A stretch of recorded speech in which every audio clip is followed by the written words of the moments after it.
নমস্কার।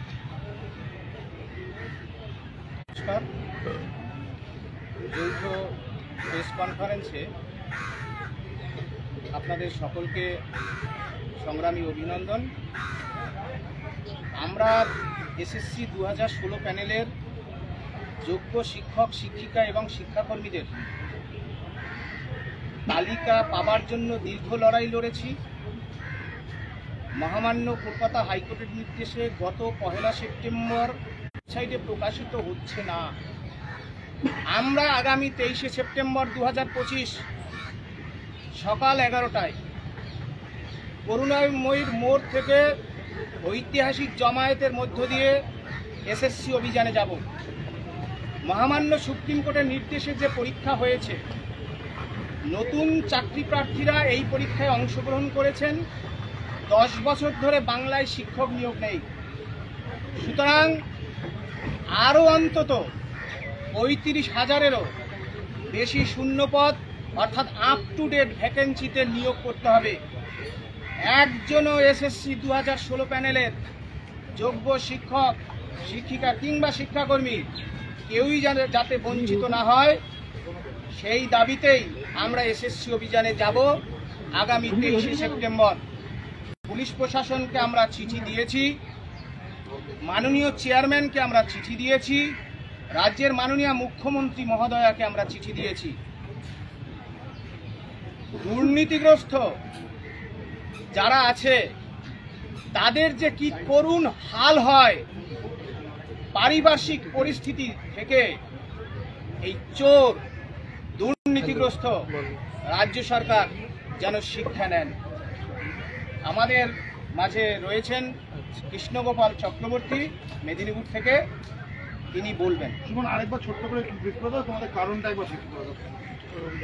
আমরা এসএসসি অভিযানে যাব মূলত এসএসসি 2016 প্যানেলের যারা যোগ্য শিক্ষক, শিক্ষিকা এবং শিক্ষাকর্মী ছিলেন, যারা নিষ্কলঙ্ক, যারা সাদা খাতা দেয়নি, ঘুষ দেয়নি, সিবিআই, এসএসসি বোর্ড, রাজ্য সরকার, সুপ্রিম কোর্ট, হাইকোর্ট, কোথাও যাদের নামে কোনো কলঙ্ক নেই, তাদেরকে প্রত্যেককে স্বস্থানে চাকরি ফেরাতে হবে, যোগ্যদের তালিকা প্রকাশ করতে হবে।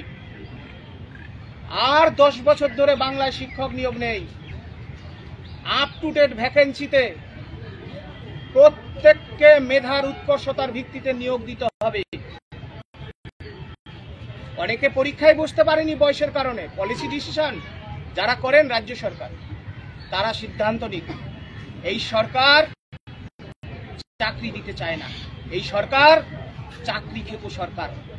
সুতরাং আমরা এযাবৎকালীন এসএসসি 2016 প্যানেলের আমাদের যোগ্য চাকরি চুরি হয়ে যাওয়ার পর যত আন্দোলন লড়েছি, সুমন বিশ্বাসদের আন্দোলনে কোনোদিন অশান্তি হয়নি। কারণ কি? কারণ আমরা অশান্তিটা চাইনি। সুতরাং পারিপার্শ্বিক পরিস্থিতি, আমি আবারও সচেতনভাবে বলছি, দুর্নীতিগ্রস্তদের যে কি করুণ পরিণতি হয়, পারিপার্শ্বিক পরিস্থিতি থেকে যেন এই চোর রাজ্য সরকার, যারা চাকরি চোর, তারা যেন শিক্ষা নেয়। আমরা 23 তারিখ আগামী 23 সেপ্টেম্বর পুলিশ প্রশাসনকে চিঠি দিয়ে, মাননীয় চেয়ারম্যানকে চিঠি দিয়ে আমরা এসএসসি অভিযানে যাব। 22 সেপ্টেম্বর 2025 যোগ্যদের তালিকা যদি প্রকাশ করে দেয়, আপ টু ডেট ভ্যাকেন্সি যদি আপলোড করে দেয়, 23 তারিখের আন্দোলনের কোনো প্রয়োজন থাকবে না।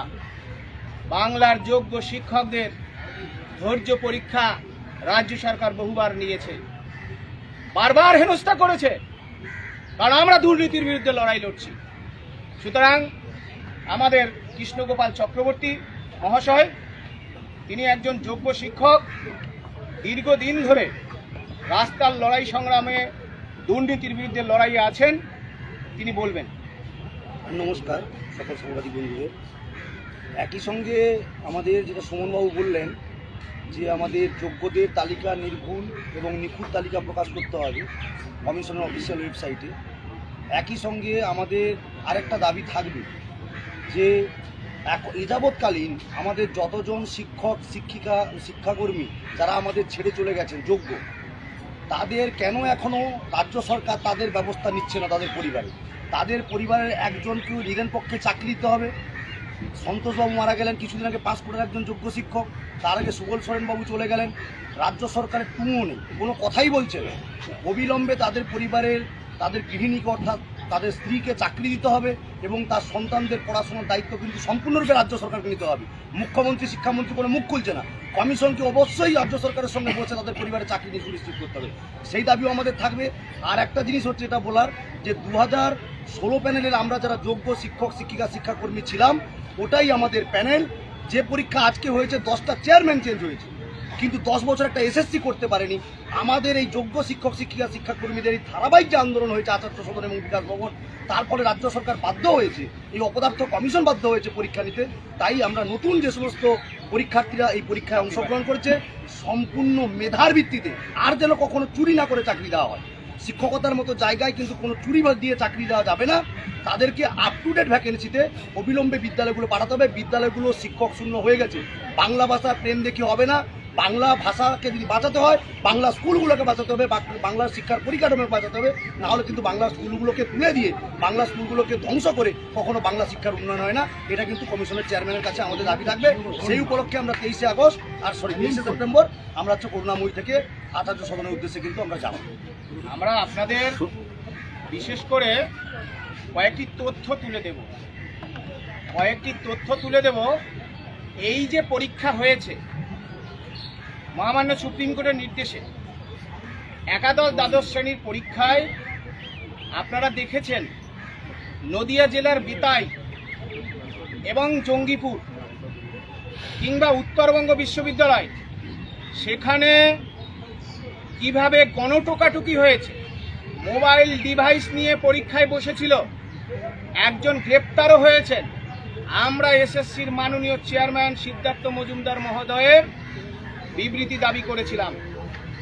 এই ঘটনা সত্য হলে পশ্চিমবাংলার সমস্ত অংশের সাংবাদিক বন্ধুদের আমরা জানাতে চাই, আপনারা এসএসসির মাননীয় চেয়ারম্যানকে জিজ্ঞেস করুন। এই ঘটনা সত্য হলে এই পরীক্ষা বাতিলের আমরা দাবি করছি। নতুন চাকরি প্রার্থীদের উদ্দেশ্যে আমরা বলতে চাই, 10 বছর ধরে নিয়োগ নেই, আপনারা প্রত্যেকেই 23 তারিখের আন্দোলনে অংশগ্রহণ করুন। আপ টু ডেট ভ্যাকেন্সিতে যাতে নিয়োগ করা যায় দুর্নীতি মুক্ত, আপনারা প্রত্যেকেই অংশগ্রহণ করুন। এবং যোগ্য তালিকা আমরা চাই, যে কোনো মূল্যে যোগ্য তালিকা আমাদের প্রকাশ করতে হবে, এসএসসির অফিসিয়াল ওয়েবসাইটে প্রকাশ করতে হবে। এইটুকুই আমাদের বক্তব্য। এবং আমরা যে গত 1 সেপ্টেম্বর মহামান্য কলকাতা হাইকোর্টের নির্দেশে আলোচনায় গিয়েছিলাম, সেখানে আমরা বিভিন্ন দাবিসমূহ নিয়ে আলোচনা হয়, ডেপুটেশন দেওয়া হয়। মাননীয় চেয়ারম্যান আপনাদের আগেই বললেন যারা বিদ্যালয়ে যাচ্ছেন বেতন পাচ্ছেন তারা যোগ্য, তাহলে তাদেরকে যোগ্য তালিকা প্রকাশ করে কেন স্কুল সার্ভিস কমিশন সুপ্রিম কোর্টে এখনো কিউরেটিভ পিটিশন বাকি রয়েছে, কেন যাচ্ছেন না? তাহলে কি এই রাজ্য সরকার এসএসসি 2016 প্যানেলের যারা যোগ্য, যারা ঘুষ দেয়নি, যারা সাদা খাতা দেয়নি, তাদেরকে কি মায়ের ভোগে পাঠানোর চেষ্টা করছে? গ্রুপ সি গ্রুপ ডি তাদের অযোগ্যদের তালিকাটা কোথায়? সুতরাং যোগ্য শিক্ষক শিক্ষিকা এবং শিক্ষাকর্মীদের যোগ্য তালিকা এবং অযোগ্য তালিকা সুস্পষ্টভাবে এসএসসির অফিসিয়াল ওয়েবসাইটে প্রকাশ করতে হবে। নিজেদের চেয়ার বাঁচানোর চেষ্টা করলে, আমরা আবারও বলছি, সমসাময়িক পারিপার্শ্বিক পরিস্থিতি, দুর্নীতিগ্রস্তদের যে কি হাল হয়, কি করুণ পরিস্থিতি হয়, তার থেকে যেন চোর সরকার শিক্ষা নেয়। কারণ আমরা চাই না, আমরা যোগ্য শিক্ষক আমরা লাঠি সোটা নিয়ে বেরোতে চাই না। পরিষ্কার কথা, আমরা লাঠি সোটা নিয়ে বেরোতে চাই না, আমাদের যোগ্য চাকরিটা ফেরত চাই। এইটুকুই বক্তব্য।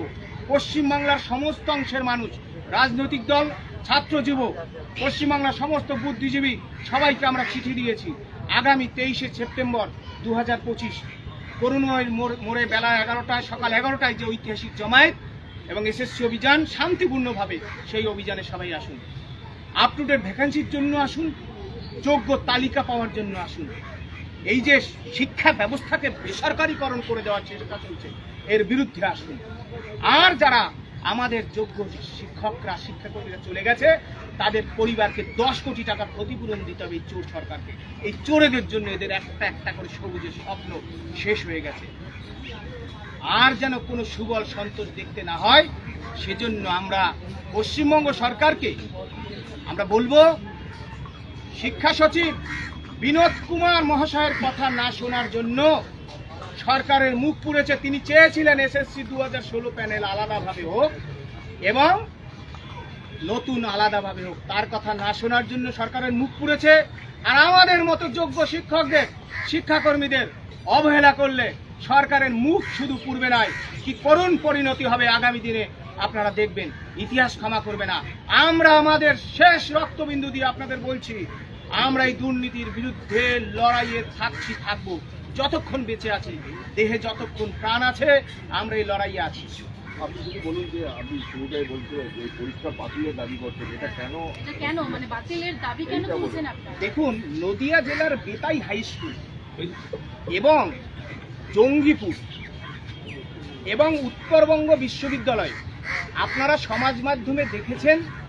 আমরা আপনাদের পাঠিয়েছি মাননীয় চেয়ারম্যান শ্রী সিদ্ধার্থ মজুমদার মহাশয়কে আমি এই ঘটনার তথ্য তুলে দিয়েছি। আমরা বলেছি যে এই ঘটনা যদি সত্য হয়, ইতিমধ্যে একজন গ্রেপ্তার হয়েছেন, আপনারা জানেন কৃষ্ণনগর থানার পুলিশ গ্রেপ্তার করেছে। তাহলে এই ঘটনা সত্য হলে, ঘটনা হচ্ছে মোবাইল ডিভাইস নিয়ে পরীক্ষায় বসেছে একাধিক রুমে, সিসিটিভি ছিল না, একাধিক রুমে মোবাইল ডিভাইস নিয়ে দ্বাদশ শ্রেণীর মতো একটা পরীক্ষায় এত সিকিউরিটি, যেখানে আমাদের বোনেদের কলা খুলে নেওয়া হচ্ছে, নোয়া খুলে নেওয়া হচ্ছে, নিশ্চয়ই পরীক্ষার সাথে নেই, কিন্তু সেইখানে মোবাইল ডিভাইস নিয়ে পরীক্ষা দিচ্ছে, তাদের খাতাগুলো বাতিল হচ্ছে না, সরকার বিবৃতি দিচ্ছেন না, প্রাপ্ত বসু আমাদের মাননীয় উচ্চশিক্ষামন্ত্রী বিবৃতি দিচ্ছেন না, চেয়ারম্যান বিবৃতি দিচ্ছেন না। সেজন্য আমরা বলছি এই ঘটনা সত্য হলে মেধার উৎকর্ষতার স্বার্থে দুর্নীতি মুক্ত নিয়োগের দাবিতে 10 বছর ধরে নিয়োগ নেই, সুতরাং এই পরীক্ষা বাতিল করা হোক একাদশ দ্বাদশ শ্রেণীর। না, একাদশ দ্বাদশ শ্রেণীর ক্ষেত্রে আমরা যেহেতু 14 তারিখের এই সংবাদ আমরা পেয়েছি, এসএসসির মাননীয় চেয়ারম্যানকে আমরা এই তথ্য তুলে দিয়েছি, তারা এই বিবৃতি জানান। আমরা পশ্চিমবাংলার সমস্ত অংশের ইলেকট্রনিক প্রিন্ট মিডিয়া সবাইকে আমরা আবেদন করছি, আপনারা পশ্চিমবাংলার স্বার্থে, শিক্ষা ব্যবস্থার স্বার্থে আপনারা এসএসসির চেয়ারম্যানকে প্রশ্ন করুন এই ঘটনা সত্যি কি মিথ্যে। কারণ আমরা সমাজ মাধ্যমে পেয়েছি, আমরা আমাদের সাংবাদিক বন্ধুদেরকে অনেককে শেয়ার করেছি। কোন স্কুলে হয়েছিল এটা? নদিয়া জেলার বেতাই উচ্চ বিদ্যালয়। এবং আপনাদের মিডিয়া বন্ধুদের মারফত আমরা সমাজ মাধ্যমে পেয়েছি, লক্ষ লক্ষ মানুষ দেখেছেন, সেই ভিডিও রয়েছে, ভেরিফাই করা এবং গ্রেপ্তার হয়েছে। আমার কথা আমরা তাই বলছি, মাননীয় চেয়ারম্যান বিবৃতি দিক এই ঘটনা মিথ্যে, এই ঘটনা মিথ্যে, মাননীয় চেয়ারম্যান বিবৃতি দিক। একজন গ্রেপ্তার হয়েছেন, এটা অসত্য কথা, বিবৃতি দিক। জঙ্গিপুরে এই ঘটনা যে ঘটেনি, বিবৃতি দিক। পরীক্ষার সেন্টার, পরীক্ষা 12টার পরে, 12টা 10-12 পরে পরীক্ষা সেন্টারে ঢুকছে এই গাড়ি নিয়ে, এই ঘটনা মিথ্যে, বিবৃতি দিক। মাননীয় শিক্ষামন্ত্রী বিবৃতি দিয়ে জানাক, মুখ্যমন্ত্রী নাকি তাকিয়েছিলেন বলে এই পরীক্ষা নিশ্চিতভাবে নিরাপত্তায় বলয়ে হয়েছে, তাহলে এই বিবৃতি দিয়ে জানাক এই ঘটনা মিথ্যে। আমরা এটা বলতে চাইছি। সুতরাং এই পরীক্ষাটাতেও দেখুন, মিডিয়া বন্ধুদের কাছে আমরা বলছি, 2016 সালের প্যানেল 26 সাল পর্যন্ত ঝুলবে। এই যে পরীক্ষা হচ্ছে, এই পরীক্ষাও নিয়োগ দেওয়ার ইচ্ছা নেই। নতুন চাকরি প্রার্থীদের বলবো, ভাই ও বোনেরা আমার যোগ্য ওয়েটিং, যাদের বুকে পাথর চাপা দিয়ে এই অযোগ্য, এই যে একটা অসম্পূর্ণ তালিকা দিয়েছে সার্ভিস কমিশন, সুতরাং যোগ্য ওয়েটিংদের বলবো আপনারা পথে নামুন। সরকার বিচ্ছিন্ন করে দিতে চায়, আপনারা একসাথে পথে নামুন। আমাদের না, যোগ্য শিক্ষক শিক্ষিকা এবং শিক্ষাকর্মীদের তালিকা অবিলম্বে প্রকাশ করতে হবে। কারণ আমরা বারবার দাবি জানিয়েছি, মহামান্য কলকাতা হাইকোর্টের নির্দেশে আমরা গত 1 সেপ্টেম্বর গিয়েছিলাম। আমরা বলছি 10 বছর শিক্ষক নিয়োগ নেই, প্রত্যেক বছর 6000 জন যদি রিটায়ার্ড করেন তাহলেও 60,000 হয়, অন্তত 54,000 হয় 9 বছর যদি ধরি। কারণ এসএসসির চেয়ারম্যান সুপ্রিম কোর্টে ডিক্লারেশন দিয়েছে 9 বছর ধরে নিয়োগ নেই, তাহলে সেই 54,000 আপডেটেড ভ্যাকেন্সি গেল কোথায়? আর এই ভ্যাকেন্সি বৃদ্ধি হলে নতুন চাকরি প্রার্থীদেরও চাকরি পাবে, আর এসএসসি 2016 প্যানেলেরও যারা এই পরীক্ষায় বসেছে তথাকথিত দুর্নীতি মোছার যে পরীক্ষা, তাদেরও সুযোগ বৃদ্ধি হবে বলে আমাদের বক্তব্য। পরীক্ষা তো হয়ে গেছে, রেজাল্ট বেরোবে, তার মধ্যে যোগ্যদের তালিকা প্রকাশ করে লাভ কি? কেন লাভ? অবশ্যই আমরা যোগ্য। আমরা যে চুরি করেছি আমাদের বলতে হবে যে আমরা অযোগ্য। আমরা এটাই বলতে চাইছি, এসএসসির চেয়ারম্যান অযোগ্যদের তালিকা দিয়ে